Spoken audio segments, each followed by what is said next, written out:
Ну вот же, друзья, вот, носок. Понятия не имею, зачем я это делаю, но мне просто коллеги-телевизионщики сказали, что именно так положено поступать всем крутым тележурналистам. Хочешь доказать, что ты состоялся в медиа как личность, демонстрируй в эфире носки. Причем я-то хоть чистый взял и не с ноги его вам показываю. А вот побывавшая на днях в Якутии телезвезда ВГТРК, ведущий и популярный спортивный комментатор Дмитрий Губерниев этим заморачиваться не стал. Взял и засветил носки, не снимая с ноги, в прямом эфире, чем вызвал бурное обсуждение в массах. Не каждый регион Российской Федерации, скажу я вам, может похвастаться вот на эту самую ногу. Это 47-й размер. И по-прежнему праздничные носки, друзья. Понимаете, вот они. Мой праздник в Республике Саха. Поднимать рейтинг при помощи носков, в общем, не самое замороченное, что можно делать, когда хочется привлечь к себе внимание, а достойного повода, ну, просто нет. Вся задача взять и придумать свой аналог носочной причины. Вот, к примеру, взять Крым. За истекшие 5 лет все как-то попривыкли к тому, что он наш. И внимание к региону перестало быть повышенным. И тогда местные чиновники подумали, а что если взять и... чем же заменить носок? Взять и отказаться от Крыма. Ну, не совсем, а так, наполовину. Об этом на днях заявил, помянув при этом Якутию, вице-премьер правительства Крыма, пока еще Крыма, постпред при президенте РФ Георгий Мурадов, предложив именоваться теперь Тавридой. Мне кажется, очень значимой инициативой использовать название нашей республики наряду с имеющимся еще и добавление историческое, которое бы звучало так: Республика Крым-Таврида. В России в целом ряде субъектов федерации после того, как образовалось новое государство Российская Федерация, это применяется. Напомню, Якутия, Саха, Северная Осетия, Алания и целый ряд других субъектов федерации, которые применяют наряду с устоявшимся названием еще и историческую часть. Вот ведь как получилось. Был просто Крым, а стало Таврида. При этом ничего не изменилось, но все знают, что носки у тебя праздничные. Впрочем, когда нужно, когда очень нужно привлечь внимание, демонстрация носков – это еще не самое эпатажное, с чем можно вообще столкнуться. Некоторые готовы и нижним бельем трясти, и на публику срамные места оголять. И в искусстве на пустом месте создавать информационные поводы и привлекать внимание к самому себе, мало кто может поспорить с заслуженным троллем всей Руси Артемием Лебедевым, такой известный дизайнер. Он однажды Якутии даже не просто свинью, а целую, опу подложил. Помните, какой был вселенский стон, когда после визита в Якутию Артемия Лебедева вдруг обнаружилось, что им найдена здесь, еще раз, жопа мира? Помните? Мне нужна машина прямо сейчас. Какой 3 часа? Ты понимаешь, я в жопе мира вообще нахожусь. Меня тут уже селяне начали узнавать. Правда, Артемий потом убеждал и оправдывался тем, что ничего такого не имел в виду. Он всего-то снял 2 холма в интересном ракурсе. Но горячие якутские парни его не поняли, не простили, даже обещали набить господину Лебедеву лицо во время следующего визита в Якутию за обиду, причиненную, скажем так, родным ландшафтом. Впрочем, весь патриотизм закончился там же, где начался, в интернете. Однако нынче у нас новый повод генерировать обиды на Лебедева. Ведь он покусился на святое, на господдержку северов.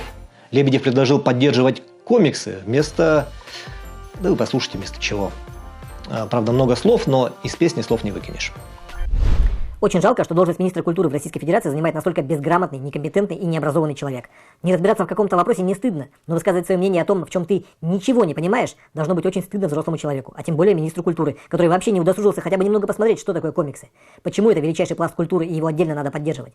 Вместо поддержки всякой бессмысленной бесполезности, типа малочисленных народов Севера и их этноса. Они справятся прекрасно и без госдотации со своей культурой. Как они танцевали с бубном в лесу, так и будут танцевать. Для этого не надо выделять федеральные средства.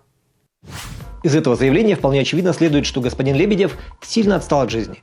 Потому что в отдельно взятой Якутии для того, чтобы люди не танцевали с бубном в лесу, например, подписывают соглашение о строительстве огромного арктического центра эпоса аж за 18,5 миллиардов рублей. И без всяких федеральных средств, хотя и с надеждой на них. И о бессмысленной бесполезности никто даже не заикается, особенно строители, которые просто облизываются на этот лакомый подряд. Ну и к вопросу про «ты ничего не понимаешь, но лезешь с высказываниями». Маленький ликбез для самого Темы. Этнос, который он упомянул, и этника, речь этническая культура – это 2 разных человека. Этнос – это народ, а этника – культура этого народа. Но причиной этого спича стала вовсе не нелюбовь Артемия Лебедева к малочисленным народам Севера, в чем его многократно обвинили, а его недовольство министром культуры России Владимиром Мединским, который занят своим любимым делом. Он традиционно сидит в луже, пытаясь не то пробить дно, не то нащупать его, это самое дно, 5-й точкой. Все на дно!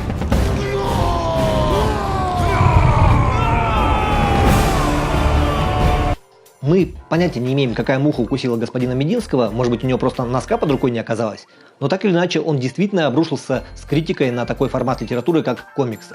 Случилось это на 32-й международной книжной выставке ярмарки в Москве, где наш министр, что характерно культуры, в очередной раз подчеркнул свою нетерпимость к отдельным жанрам, которые ему лично не нравятся, и продемонстрировал богатство внутреннего мира, обозвав читателей комиксов дебилами. У господина Мединского вообще лексикон замечательный. Что мы только от культурного министра не слышали. И Рашка-говняшка, и мрази конченые, и 14-летний подросток – это нечто с банкой пива и попкорном. Теперь вот откровение новое. Почитал комикс, стал дебилом. Комиксы — это для тех, кто плохо умеет читать. Я очень плохо отношусь к комиксам. Комиксы — это как жевательная резинка, как вам сказать. Это не еда. Комиксы — это ориентация должна быть на ребенка, который только учится читать до 7-8 лет. Но взрослому человеку читать комиксы — это признаться, что я дебил, я читаю комиксы. А на самом деле грустно. Грустно, что наш министр культуры, человек, написавший сам несколько книжек, не знает, что определяет все не форма, а содержание.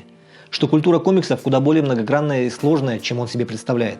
Что наряду с комиксами про Бэтмена и черепашек-ниндзя существуют сложные, серьезные произведения. Ну, например, знаменитый комикс «Маус».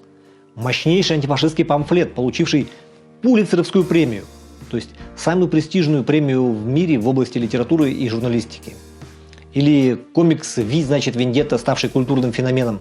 Классическая антиутопия, вдохновленная образом Гая Фокса. Или комикс Алана Мура «Хранители», который включен в список 100 лучших романов всех времен. Он, правда, единственный комикс в этом списке, но он же есть.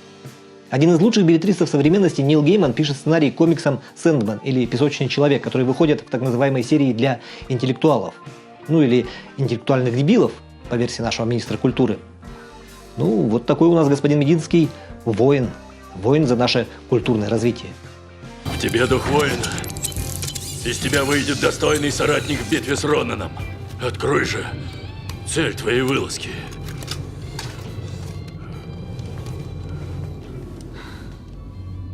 Да ты имбецил. Что-то я немножко завелся с этими комиксами, да? Но позвольте еще кое-что добавить. Я добавлю еще, что существуют целые серии обучающих комиксов. История мира в комиксах, химия в комиксах, физика в комиксах. И даже местная газета «Якутск вечерний» внесла свою лепту в общее дело. В прошлом году «Вечерка» получила награду на Всероссийском фестивале СМИ «Вся Россия-2018», первое место за лучшую журналистскую акцию, представив на суд жюри проект «История Якутии в комиксах». И поверьте, чтобы выпустить около 50 комиксов на историческую тему, мне, как автору сценария, ну так получилось, пришлось сидеть в библиотеке и копаться в исторических материалах больше, чем это было во времена обучения в университете на ИЮФ, историко-юридическом факультете. Для дебилов, видимо, старался.